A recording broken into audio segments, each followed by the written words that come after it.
الحمد لله الذي كفى والصلاة والسلام على رسوله المصطفى وعلى آله وأصحابه ذي المجد والصفاء. أما بعد، فقد قال الله تعالى: إنا أرسلناك بالحق بشيرا ونذيرا. أو قال الله تعالى: لقد كان لكم في رسول الله أسوة حسنة.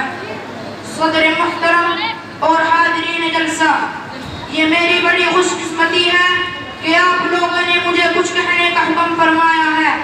ایک حقیر انسان کی آپ لوگوں نے جو عزت افزائی فرمائی ہے، میں اس کا تہہ دل سے شکر گزار ہوں. میں نے آپ کے سامنے 2 آیتیں پڑھی ہیں. پہلی آیت میں اللہ تعالی ارشاد فرماتے ہیں کہ اے رسول، ہم نے آپ کو بلا شبہ خوشخبری دینے والا اور ڈرانے والا بنا کر بھیجا ہے. دوسری آیت میں اللہ تعالی بندوں کو مخاطب کرتے ہوئے ارشاد فرماتے ہیں کہ تمہارے لیے اللہ کے پیغمبروں میں بہترین رہنمائی ہے. وہ دور یاد کیجئے جب سارا عالم کفر و شرک میں مبتلا تھا، خدا کی عبادت گاہیں بتوں کا اڈا بنی ہوئی تھی، خدا واحد کے بندے سدا معبودوں کے پیروں پر سر جھکا رہے تھے.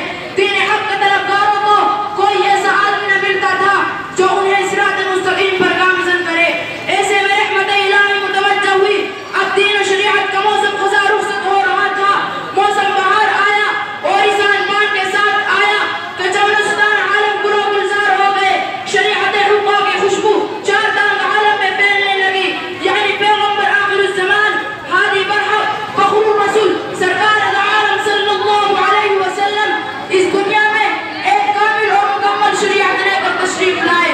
اب دنیا والوں کے پاس ایک ایسی عظیم شخصیت آ گئی تھی جو حق و صداقت علم برداروں کو فوج آخرت کی بشارت دے رہی تھی اور دین حق کے طرفداروں کو فوج آخرت کی بشارت دے رہی تھی. اب اس دنیا میں ایک ایسا انسان آ گیا تھا جو انسانی فکر میں ہوتے ہوئے بھی سراپا روشنی تھا، جو انسانوں کے ساتھ رہتا، شادی بیاہ کرتا، کھاتا پیتا، جنگوں میں سفر سالاری کرتا، مسجدوں میں وعظ و تقریر سے دلوں کا میل مجھے صاف کرتا، پھر بھی وہ بیدار تھا. اس کے کردار کی طرف کسی کی انگلی نہ اٹھی اور نہ اٹھ سکتی تھی.